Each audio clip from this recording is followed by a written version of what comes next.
ಸೋಲುತ್ತಿದೆ ಮನಸ್ಸು ಏಕೋ ನಿನ್ನಡೆಗೆ ಮುಂದುವರೆದ 30ನೇ ಭಾಗ. ಬನ್ನಿ ಎಪಿಸೋಡ್ ಶುರು ಮಾಡೋಣ. ಅಜಿತ್ ಅನಯ ಮತ್ತು ಸಮಯ್ ಕೈ ಹಿಡಿದು ಒಬ್ಬರ ಕೈ ಮತ್ತೊಬ್ಬರ ಕೈ ಮೇಲೆ ಇಡುತ್ತಾ, ಸಮಯ್, ನಾನು ಒಂದು ಕೇಳುತ್ತೇನೆ, ನಡೆಸಿಕೊಡುವೆಯಾ ಎಂದು ಕೇಳಲು, ಸಮಯ್, ಸರ್, ನನ್ನ ಕೈಲಾದರೆ ಖಂಡಿತ ನಡೆಸಿಕೊಡುವೆ ಸರ್ ಎಂದು ಅಜಿತ್ ಅವರನ್ನು ನೋಡುತ್ತಾ ಹೇಳುತ್ತಾನೆ. ಅದನ್ನು ಕೇಳಿಸಿಕೊಂಡ ಅಜಿತ್ ಅವರು, ಇಲ್ಲ ಸಮಯ್, ಹಾಗೆಲ್ಲ ಅನ್ನಬೇಡ, ನನ್ನ ಮಾತು ನೀನು ನಡೆಸಿಕೊಡಲೇಬೇಕು ಎಂದು ಹೇಳಿ ಉಸಿರಾಡಲು ಕಷ್ಟಪಡುತ್ತಿದ್ದರು. ಸದ್ಯದ ಗಂಭೀರತೆಯನ್ನು ಅರಿತ ಸಮಯ್, ಸರಿ ಸರ್, ಖಂಡಿತ ನಡೆಸಿಕೊಡುವೆ, ಮೊದಲು ನೀವು ಹುಷಾರಾಗಿ ಬನ್ನಿ, ನಂತರ ನೀವು ಏನು ಹೇಳಲು ಪ್ರಯತ್ನಿಸುತ್ತಿರುವಿರೋ ಅದನ್ನು ಹೇಳುವಿರಂತೆ ಎಂದು ಹೇಳುತ್ತಾನೆ. ಅಜಿತ್ ರವರು ತಮ್ಮ ತಲೆಯನ್ನು ಅಲ್ಲಾಡಿಸುತ್ತಾ, ಇಲ್ಲ ಸಮಯ್, ನನಗೆ ಯಾಕೋ ನನ್ನ ಬಳಿ ಹೆಚ್ಚು ಸಮಯವಿಲ್ಲ ಅನಿಸುತ್ತಿದೆ.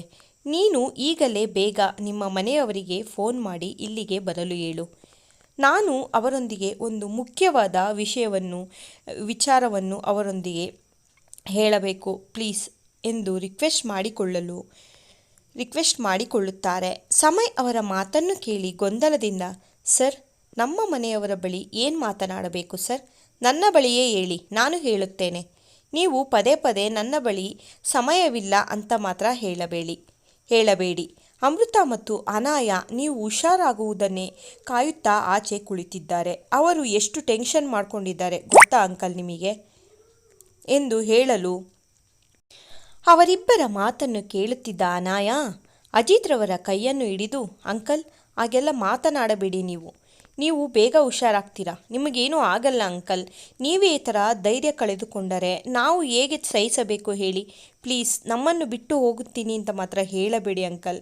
ನಿಮಗೂ ಗೊತ್ತು, ನಿಮ್ಮನ್ನು ಬಿಟ್ಟರೆ ನಮ್ಮಿಬ್ಬರಿಗೂ ಮತ್ಯಾರೂ ಇಲ್ಲ ಎಂದು, ಪ್ಲೀಸ್ ಎಂದು ಕಣ್ಣೀರು ಇಡುತ್ತಾ ಹೇಳುತ್ತಾಳೆ. ಅಜಿತ್ ರವರು ತುಸು ಕೋಪದಿಂದ, ಅನಾಯ, ನೀನು ಸ್ವಲ್ಪ ಸುಮ್ಮನಿರು. ಸಮಯ್, ನೀನು ಬೇಗ ನಿಮ್ಮ ಮನೆಯವರಿಗೆ ಫೋನ್ ಮಾಡಿ ಇಲ್ಲಿಗೆ ಬರಲು ಹೇಳು, ಬೇಗ ಎಂದು ಗಂಭೀರವಾಗಿ ನುಡಿಯುತ್ತಾರೆ. ಸಮಯ್ಗೆ ಈಗ ವಿಧಿ ಇಲ್ಲದೆ ತನ್ನ ತಂದೆ ತಾಯಿಗೆ ಕಾಲ್ ಮಾಡುತ್ತಾನೆ. ಫೋನ್ ರಿಸೀವ್ ಆಗುತ್ತಲೇ, ಹಲೋ ಅಪ್ಪ, ಅಮ್ಮನನ್ನು ಕರೆದುಕೊಂಡು ಬೇಗ ಸೃಷ್ಟಿ ಹಾಸ್ಪಿಟಲ್ಗೆ ಬೇಗ ಬನ್ನಿ, ಸ್ವಲ್ಪ ಅರ್ಜೆಂಟ್ ಇದೆ. ಈಗ ನಿಮಗೆ ಯಾವ ವಿಷಯವನ್ನು ಹೇಳುವ ಪರಿಸ್ಥಿತಿಯಲ್ಲಿ ನಾನಿಲ್ಲಪ್ಪ, ಬೇಗ ಅಮ್ಮನನ್ನು ಕರೆದುಕೊಂಡು ಬನ್ನಿ, ಇಲ್ಲೇ ಎಲ್ಲ ವಿಷಯದ ಬಗ್ಗೆ ಹೇಳುತ್ತೇನೆ ಎಂದು ಹೇಳಿ ಫೋನ್ ಕಟ್ ಮಾಡುತ್ತಾನೆ. ಅಜಿತ್ ರವರು ಕಣ್ಸನ್ನೆಯಲ್ಲಿ ಸಮಯ್ ಮತ್ತು ಅನಯಾನನ್ನು ಹತ್ತಿರ ಕರೆಯುತ್ತಾ, ಸಮಯ್, ನೀನು ಅನಯಾನನ್ನು ಮದುವೆಯಾಗುತ್ತೀಯಾ?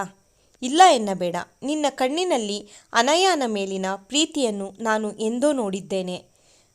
ಇಲ್ಲ ಎಂದು ಸುಳ್ಳು ಮಾತ್ರ ಹೇಳಬೇಡ, ನನಗೆ ಎಲ್ಲ ಚೆನ್ನಾಗಿಯೇ ಗೊತ್ತು ಸಮಯ್. ಪ್ಲೀಸ್ ಸಮಯ್, ಇಲ್ಲ ಎನ್ನಬೇಡ ಎಂದು ಹೇಳುತ್ತಾರೆ.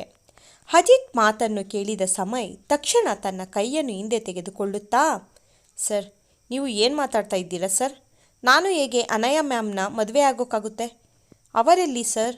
ನಮ್ಮ ಸ್ಟೇಟಸ್ ಎಲ್ಲಿ? ನಾವು ಬಡವರು ಸರ್, ಅವರು ಶ್ರೀಮಂತರು, ಅವರಿಗೆ ತಕ್ಕವರನ್ನು ನೋಡಿ ಮದುವೆ ಮಾಡಿಸಿ. ನಾನು ಶ್ರೀಮಂತನಲ್ಲ ಸರ್, ಬಡವ ಎಂದು ಹೇಳುತ್ತಾನೆ. ಖಂಡಿತ ಈ ಮದುವೆ ಸಾಧ್ಯನೇ ಇಲ್ಲ ಸರ್. ಈ ಒಂದು ಮಾತನ್ನು ಬಿಟ್ಟು ಬೇರೆ ಏನಾದರೂ ಕೇಳಿ ಮಾಡುತ್ತೇನೆ, ಆದರೆ ಮದುವೆಯಾಗು ಅಂತ ಮಾತ್ರ ಕೇಳಬೇಡಿ ಎಂದು ಹೇಳುತ್ತಾನೆ. ಅಜಿತ್ ಅವರು ಸುಮ್ಮನೆ ಸಮಯ್ ಮಾತನ್ನು ಕೇಳುತ್ತಿದ್ದರು.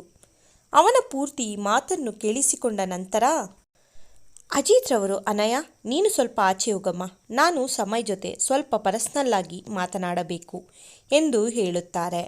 ಅನಯಾಗೆ ಅಲ್ಲಿ ಏನು ನಡೆಯುತ್ತಿದೆ ಎಂದು ಮಾತ್ರ ಅರ್ಥವೇ ಆಗುತ್ತಿಲ್ಲ. ಆದರೆ ಅಜಿತ್ ರವರು ಸಮಯನ್ನು ಮದುವೆ ಮಾಡಿಕೊ ಎಂದದ್ದು ಮಾತ್ರ ಅವಳಿಗೆ ಆಘಾತವಾಗಿತ್ತು.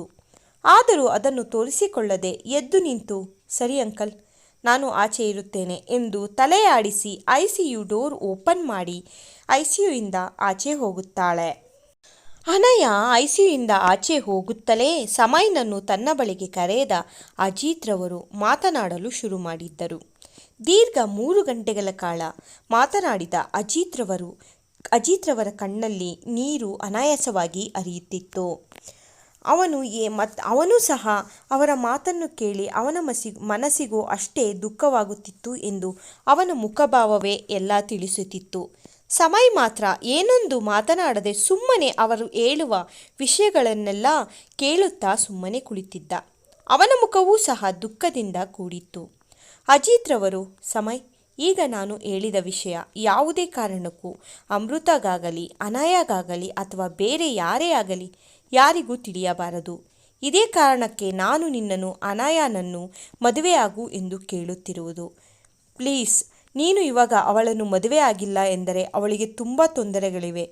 ಪ್ಲೀಸ್, ಅವಳನ್ನು ಕಿತ್ತು ತಿನ್ನಲು ತುಂಬ ಜನ ತುದಿ ಕಾಲಿನಲ್ಲಿ ಕಾಯುತ್ತಾ ಕುಳಿತಿದ್ದಾರೆ.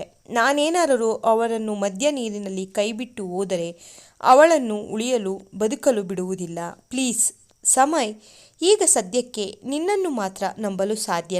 ನನಗೆ ಹೆಚ್ಚು ಕಮ್ಮಿ ಆದರೆ ಅವರನ್ನು ನೋಡಿಕೊಳ್ಳುವವರು ಯಾರೂ ಇರುವುದಿಲ್ಲ. ನಿನ್ನ ಮೇಲೆ ನನಗೆ ನಂಬಿಕೆ ಇದೆ. ನೀನು ಅನಯ ಜೊತೆ ಇದ್ದರೆ ಅವಳಿಗೆ ಯಾವತ್ತೂ ಯಾವುದೇ ರೀತಿಯ ತೊಂದರೆ ಬರುವುದಿಲ್ಲ. ಮತ್ತೆ ಅಮೃತಾನೂ ಕೂಡ ಚೆನ್ನಾಗಿ ನೋಡಿಕೊಳ್ಳುತ್ತೀಯ ಎಂಬ ಭರವಸೆ ನನಗೆ ಇದೆ. ಈಗಲಾದರೂ ಮದುವೆಗೆ ಒಪ್ಪಿಕೋ. ಪ್ಲೀಸ್ ಸಮಯ್, ನಾನು ಹೇಳುವುದನ್ನು ಅರ್ಥ ಮಾಡಿಕೊ ಎಂದು ಹೇಳುತ್ತಾರೆ.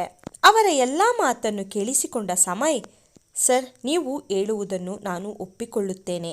ಆದರೆ ಮದುವೆ ಆಗಬೇಕು ಎಂದು ಇಲ್ಲ ಅಲ್ವಾ ಸರ್? ಮದುವೆ ಆಗದೇನೆ ನಾನು ಅವರನ್ನು ಚೆನ್ನಾಗಿಯೇ ನೋಡಿಕೊಳ್ಳುತ್ತೇನೆ ಸರ್. ನೀವು ಅರ್ಥ ಮಾಡ್ಕೊಳ್ಳಿ ಸರ್. ನಾನು ಮದುವೆಗೆ ಒಪ್ಪಿಗೆ ಕೊಡಬಹುದು ಸರ್. ಆದರೆ ಅನಾಯ ಮ್ಯಾಮ್ ನನ್ನನ್ನು ಒಪ್ಪಿ ಮದುವೆಯಾಗುತ್ತಾರಾ? ಅವರು ನನ್ನನ್ನು ಎಂದಿಗೂ ಪ್ರೀತಿ ಮಾಡಲಿಲ್ಲ ಸರ್. ಅವರನ್ನು ನೋಡಿ ನನಗೆ ಯಾವತ್ತೂ ಹಾಗೆ ಅನಿಸಲಿಲ್ಲ ಅವರು ನನ್ನನ್ನು ಪ್ರೀತಿ ಮಾಡುತ್ತಿದ್ದಾರೆ ಎಂದು. ನಾನು ಸಹ ಅವರನ್ನು ಆ ದೃಷ್ಟಿಯಲ್ಲಿ ನೋಡಿಲ್ಲ ಎಂದು ಹೇಳಿದ್ದರೂ ಸಹ ಅವನ ಮನದಲ್ಲಿ ಸಣ್ಣ ಅಳುಕೊಂದು ಮೂಡಿತ್ತು. ಏನು, ನೀನು ನಿಜವಾಗಲೂ ಅವಳನ್ನು ಪ್ರೀತಿ ಮಾಡಿಲ್ವಾ ಎಂದು ಅವನ ಮನಸ್ಸು ಅವನನ್ನು ನೋಡಿ ನಕ್ಕಿತ್ತು. ಅಜಿತ್ರವರು, ಸಮಯ್, ನೀನು ಯಾಕೆ ನನ್ನ ಮಾತನ್ನು ಅರ್ಥ ಮಾಡ್ಕೊತಾ ಇಲ್ಲ? ಮದುವೆ ಆಗದೇನೆ ನೋಡ್ಕೊತೀನಿ ಅಂತ ಹೇಳ್ತಿದ್ಯಲ್ಲ. ಈ ನಮ್ಮ ಸಮಾಜದಲ್ಲಿ ಮದುವೆ ಆಗದೆ ಒಂದು ಗಂಡು ಹೆಣ್ಣು ಜೊತೆಗೆ ಇದ್ದರೆ ಎಷ್ಟು ಕೀಳು ಮಟ್ಟದಲ್ಲಿ ನೋಡುತ್ತಾರೆ ಎಂದು ನಿನಗೂ ಗೊತ್ತು ತಾನೆ? ಅನಯನನ್ನು ಈ ಪರಿಸ್ಥಿತಿಯಲ್ಲಿ ನೀನು ನೋಡಲು ಬಯಸುತ್ತೀಯಾ? ಕಂಡವರೆಲ್ಲ ಅವಳನ್ನು ಕೀಳು ಭಾವನೆಯಲ್ಲಿ ನೋಡುತ್ತಿದ್ದರೆ ನಿನಗೆ ಖುಷಿಯಾಗುತ್ತಾ ಎಂದು ಮತ್ತೆ ಅಜಿತ್ರವರು ಅನಯ ಮದುವೆಗೆ ಒಪ್ಪಿದರೆ ನೀನು ಮದುವೆಯಾಗುತ್ತೀಯಾ ಎಂದು ಕೇಳಲು ಸಮಯ್, ಸರಿ ಸರ್, ಅನಯ ಮ್ಯಾಮ್ ಒಪ್ಪೋದಾದರೆ ನಾನು ಅವರನ್ನು ಖಂಡಿತ ಮದುವೆಯಾಗುತ್ತೇನೆ. ಅವರು ಒಪ್ಪುವುದರ ಜೊತೆಗೆ ಸರ್ ನಮ್ಮ ಮನೆಯವರು ಸಹ ಒಪ್ಪಿಗೆ ಬೇಕು. ಅವರ ಒಪ್ಪಿಗೆ ಇಲ್ಲದೆ ನಾನು ಹೇಗೆ ಮದುವೆಯಾಗಲಿ ಸರ್? ನನ್ನ ಮದುವೆ ಬಗ್ಗೆ ನನ್ನ ತಂದೆ ತಾಯಿಗೂ ಸಹ ತುಂಬ ಕನಸುಗಳು ಇರುತ್ತದೆ ಅಲ್ವಾ ಸರ್? ಅದನ್ನು ನಾನು ಹೇಗೆ ಅವರ ಆಸೆ ಕನಸನ್ನು ನಿರಾಕರಿಸಲಿ ಹೇಳಿ? ಅವರು ಸಹ ಒಪ್ಪುವುದಾದರೆ ನಾನು ಖಂಡಿತ ಮದುವೆಯಾಗುತ್ತೇನೆ ಎಂದು ಹೇಳುತ್ತಾನೆ. ಅಜಿತ್ರವರು, ಅದಕ್ಕೋಸ್ಕರನೇ ಅಲ್ವಾ ನಿಮ್ಮ ಮನೆಯವರನ್ನು ಇಲ್ಲಿಗೆ ಬರಲು ಹೇಳಿದ್ದು. ಅವರನ್ನು ಒಪ್ಪಿಸುವ ಜವಾಬ್ದಾರಿ ನನ್ನದು. ನೀನು ಅನಯನನ್ನು ಮದುವೆಯಾಗಲು ರೆಡಿಯಾಗು ಎಂದು ಹೇಳುವ ಹೊತ್ತಿಗೆ ಸಮಯ್ ಫೋನ್ ರಿಂಗ್ ಆಗಿತ್ತು. ಫೋನ್ ತೆಗೆದು ನೋಡಲು ಸಮಯ್ ತಂದೆ ಮಂಜುನಾಥ್ರವರು ಕಾಲ್ ಮಾಡುತ್ತಿದ್ದರು. ಫೋನ್ ರಿಸೀವ್ ಮಾಡಿ ಸಮಯ್ ತನ್ನ ಕಿವಿಗೆ ಇರಿಸಿ, ಹಲೋ ಅಪ್ಪ, ಹೇಳಿ, ಎಲ್ಲಿದ್ದೀರಾ? ಇನ್ನೂ ಎಷ್ಟೊತ್ತಾಗುತ್ತೆ ನೀವು ಹಾಸ್ಪಿಟಲ್ಗೆ ಬರೋದಿಕ್ಕೆ ಎಂದು ಕೇಳಲು ಸಮಯ್ ತಂದೆ ಮಂಜುನಾಥ್ ಅವರು, ಹಲೋ ಸಮಯ್, ನಾವು ಹಾಸ್ಪಿಟಲಲ್ಲೇ ಇದ್ದೀವಿ. ಆದರೆ ಇಲ್ಲಿ ಎಲ್ಲಿಗೆ ಬರಬೇಕು ಅಂತ ಮಾತ್ರ ನಮಗೆ ಗೊತ್ತಾಗ್ತಾ ಇಲ್ಲ ಕಣೋ. ನೀನೇ ಬರ್ತೀಯಾ? ಇಲ್ಲ ನಮಗೆ ಹೇಳು ಎಲ್ಲಿಗೆ ಬರಬೇಕು ಅಂತ, ನಾವು ಅಲ್ಲಿಗೆ ಬರುತ್ತೀವಿ ಎಂದು ಹೇಳುತ್ತಾರೆ. ಸಮಯ್, ನೀವೇನು ಬರುವುದು ಬೇಡ ಅಪ್ಪ, ನಾನೇ ತನ್ಮಯ್ಯನ್ನು ಕೆಳಗೆ ಕಳಿಸ್ತೀನಿ. ನೀವು ಅವನ ಜೊತೆ ಬಂದರೆ ಸಾಕು, ಬೇಗ ಬನ್ನಿ ಎಂದು ಹೇಳಿ ಫೋನ್ ಕಟ್ ಮಾಡುತ್ತಾನೆ. ಕಟ್ ಮಾಡಿದ ನಂತರ, ಸರ್, ನಮ್ಮ ಮನೆಯವರು ಇಲ್ಲಿಗೆ ಬಂದಿದ್ದಾರೆ, ಅವರನ್ನು ಕರೆದುಕೊಂಡು ಬರುತ್ತೇನೆ ಎಂದು ಹೇಳಿ ICUಯಿಂದ ಆಚೆ ಬಂದ ಸಮಯ್ ತನ್ಮಯ್ ಬಳಿ ಬಂದು, ಲೋ ಮಗ, ಕೆಳಗೆ ಅಪ್ಪ ಅಮ್ಮ ಬಂದಿದ್ದಾರೆ ಕಣೋ, ಅವರಿಗೆ ಎಲ್ಲಿಗೆ ಬರಬೇಕು ಎಂದು ಗೊತ್ತಾಗ್ತಾ ಇಲ್ಲ, ಪ್ಲೀಸ್ ಹೋಗಿ ಕರ್ಕೊಂಡು ಬಾರೋ ಎಂದು ಹೇಳುತ್ತಾನೆ. ತನ್ಮಯ್ ಸಮಯ್ನ ಕೈಯನ್ನು ಹಿಡಿದು ಎಳೆದುಕೊಂಡು ಹೋಗಿ ಅಲ್ಲೇ ಕಾರ್ಡಿನಲ್ ಬಳಿ ನಿಲ್ಲಿಸಿಕೊಂಡು, ಲೋ ಮಚ್ಚ, ಏನೋ ಇದೆಲ್ಲ, ಏನು ನಡೀತಾ ಇದೆ ಇಲ್ಲಿ? ಆಂಟಿ ಅಂಕಲ್ ಯಾಕೆ ಇಲ್ಲಿಗೆ ಬರ್ತಾ ಇದ್ದಾರೆ? ಏನೋ ಅಪ್ಪ, ನನಗಂತೂ ಏನೂ ಅರ್ಥ ಆಗ್ತಾ ಇಲ್ಲ. ಅದು ಸರಿ, ಈಗ ಅವರಿಗೆ ಏನಾಗಿದೆ ಎಂದು ಒಂದೇ ಸಮನೆ ಪ್ರಶ್ನೆ ಮಾಡುತ್ತಾನೆ. ಸಮಯ್ ತನ್ಮಯಿಂದ ತನ್ನ ಕೈಯನ್ನು ಬಿಡಿಸಿಕೊಳ್ಳುತ್ತಾ, ನೋಡುತ್ತನು, ಈಗ ಸದ್ಯಕ್ಕೆ ಯಾವ ವಿಷಯವನ್ನು ನಿನ್ನ ಬಳಿ ಹೇಳಲು ಆಗುತ್ತಿಲ್ಲ. ಪ್ಲೀಸ್ ಜಾಸ್ತಿ ಏನೂ ಕೇಳಬೇಡ. ಸಮಯ ಬಂದಾಗ ನಾನೇ ಎಲ್ಲ ನಿನ್ನ ಬಳಿ ಹೇಳುತ್ತೇನೆ. ಅಲ್ಲಿಯವರೆಗೂ ಈ ನಿನ್ನ ಗೆಳೆಯನನ್ನು ನಂಬುತ್ತೀಯ ತಾನೆ ಎಂದು ಹೇಳಿ ತನ್ಮಯ್ಯನ್ನು ನೋಡಲು ತನ್ಮಯ್, ಲೋ ಮಗ, ಕೇಳ್ತೀಯಲ್ಲೋ, ನಾನು ಯಾವತ್ತೂ ನಿನ್ನ ಬಗ್ಗೆ ಸಂಶಯ ಪಡುವುದಿಲ್ಲ ಕಣೋ. ನೀನಾಗಿ ನೀನೇ ಎಲ್ಲ ವಿಷಯ ಹೇಳೋ ತನಕ ನಾನು ಯಾವ ವಿಷಯನೂ ನಿನ್ನ ಹತ್ರ ಕೇಳೋದಿಲ್ಲ.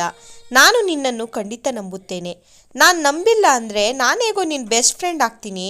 ಪ್ರಾಣ ಸ್ನೇಹಿತನ ನಂಬದೆ ಮತ್ತಿನ್ಯಾರನ್ನ ನಂಬಲಿ ಹೇಳು ಎಂದು ಹೇಳಿ ಸಮಯ್ ಭುಜವನ್ನು ತಟ್ಟಿ, ಸರಿ ಮಗ, ನೀನಿಲ್ಲೇ ಇರು, ನಾನು ಆಂಟಿ ಅಂಕಲ್ನ ಕರೆದುಕೊಂಡು ಬರ್ತೀನಿ ಎಂದು ಹಾಸ್ಪಿಟಲ್ನ ಲಿಫ್ಟ್ ಬಳಿ ಹೋಗುತ್ತಾನೆ. ತನ್ಮಯ್ ಹೋಗುವುದನ್ನು ನೋಡುತ್ತಿದ್ದ ಸಮಯ್ಗೆ ತನ್ನ ಗೆಳೆಯನನ್ನು ನೋಡಿ ಹೆಮ್ಮೆ ಎನಿಸುತ್ತಿತ್ತು. ಮನಸ್ಸಿನಲ್ಲಿಯೇ, ಸಾರಿ ತನು, ನಾನು ಅನಯನ ಅಂಕಲ್ಗೆ ಪ್ರಾಮಿಸ್ ಮಾಡಿದ್ದೀನಿ ಈ ವಿಷಯದ ಬಗ್ಗೆ ಯಾರ ಬಳಿಯೂ ಹೇಳುವುದಿಲ್ಲ ಎಂದು. ಆದ್ದರಿಂದ ನಿನಗೂ ಹೇಳಲು ಸಾಧ್ಯವಿಲ್ಲ ಕಣೋ. ಆದರೂ ನೀನು ನನ್ನನ್ನು ಎಷ್ಟು ನಂಬುತ್ತೀಯ ನೋಡು. ಸ್ನೇಹ ಅಂದರೆ ಇದೇ ಏನೋ ಎಂದುಕೊಂಡು ಮತ್ತೆ ಅನಯನನ್ನು ಕರೆದುಕೊಂಡು ICU ಒಳಗೆ ಹೋಗುತ್ತಾನೆ. ಕತೆ ಮುಂದುವರಿಯುವುದು. ನನ್ನ ಈ ಕತೆ ನಿಮ್ಮೆಲ್ಲರಿಗೂ ಇಷ್ಟ ಆಗ್ತಾ ಇದ್ರೆ ಪ್ಲೀಸ್ ಸಬ್ಸ್ಕ್ರೈಬ್ ಮಾಡ್ಕೊಳ್ಳಿ, ಲೈಕ್ ಮಾಡಿ, ಶೇರ್ ಮಾಡಿ, ಕಮೆಂಟ್ ಮೂಲಕ ತಿಳಿಸಿ ಆಯಿತಾ. ನಿಮ್ಮೆಲ್ಲರ ಕಮೆಂಟ್ ನನಗೆ ತುಂಬ ಮುಖ್ಯ ಆಗುತ್ತೆ. ಪ್ಲೀಸ್ ಕಮೆಂಟ್ ಮೂಲಕ ರಿಪ್ಲೈ ಮಾಡೋದನ್ನು ಮರಿಬೇಡಿ. ಮತ್ತು ಏನು ಗೊತ್ತಾ ಫ್ರೆಂಡ್ಸ್, ತುಂಬ ಜನ ಯೂಟ್ಯೂಬಲ್ಲಿ ಬೇರೆಯವ್ರ ಕತೆಗಳನ್ನ ಕದ್ದು ಹಾಕ್ತಾ ಇದ್ದಾರೆ. ಹಾಕೋದ್ರಿಂದ ನಿಜವಾದ ಆಥರ್ಸಿಗೆ ಬೆಲೆನೇ ಇಲ್ಲದೆ ಇರೋ ಥರ ಆಗ್ತಾ ಇದೆ. ಅವ್ರನ್ನೆಲ್ಲ ಫಾಲೋ ಮಾಡೋ ಥರ ಹೋಗಿ ಅವ್ರ ಅಕೌಂಟಲ್ಲಿ ಫಾಲೋ ಮಾಡಿ ಅವ್ರ ಕತೆಗಳನ್ನೆಲ್ಲ ಕದ್ದು ಹಾಕ್ಬಿಟ್ಟು ಅವ್ರ ಮೆಸೇಜ್ ಹಾಕಿದ್ರೂ ಸಹ ಡಿಲೀಟ್ ಮಾಡ್ತಾ ಇಲ್ಲ. ಇದು ಒಬ್ಬರ ಕಥೆಯಲ್ಲ ಫ್ರೆಂಡ್ಸ್. ಪ್ರತಿಲಿಪಿಯಲ್ಲಿ ಬರೆಯೋ ಪ್ರತಿಯೊಬ್ಬರು ಪಾಪ ಲೇಖಕಿಯರ ಕತೆಗಳನ್ನ ಓದ್ತಾರೆ. ಓದಿ ಕದ್ದುಬಿಟ್ಟು ಬಂದು ದುಡ್ಡಿಗೋಸ್ಕರ ಇಲ್ಲಿ ಎಡಿಟಿಂಗ್ ಮಾಡಿ ವಾಯ್ಸ್ ಮೇಕಓವರ್ ಮಾಡಿ ಹಾಕೋದು ತುಂಬ ಜಾಸ್ತಿ ಆಗೋಗ್ಬಿಟ್ಟಿದೆ. ಹಾಗಾಗಿ ನಿಜವಾದ ಪರಿಶ್ರಮ ಪಡೋರಿಗೆ ಬೆಲೆನೇ ಇಲ್ಲ. ಪ್ಲೀಸ್ ಅಂಥವ್ರನ್ನ ಸಪೋರ್ಟ್ ಮಾಡೋದನ್ನ ಮೊದಲು ನಿಲ್ಲಿಸಬೇಕು. ನೀವು ಪ್ರತಿಲಿಪಿಗೆ ಹೋಗಿ ನೀವು ಅಲ್ಲಿ ಕತೆ ಓದ್ತಾ ಇದ್ರೆ ನಿಮಗೆ ಗೊತ್ತಾಗುತ್ತೆ ನಿಜವಾದ ಕತೆ ಯಾರು ಬರೆದಿರೋದು ಅಂತ ಹೇಳ್ಬಿಟ್ಟು. ಯೂಟ್ಯೂಬ್ ಅಷ್ಟೇ ನೋಡಬೇಡಿ ಪ್ಲೀಸ್, ಪ್ರತಿಲಿಪಿಗೆ ಹೋಗಿ.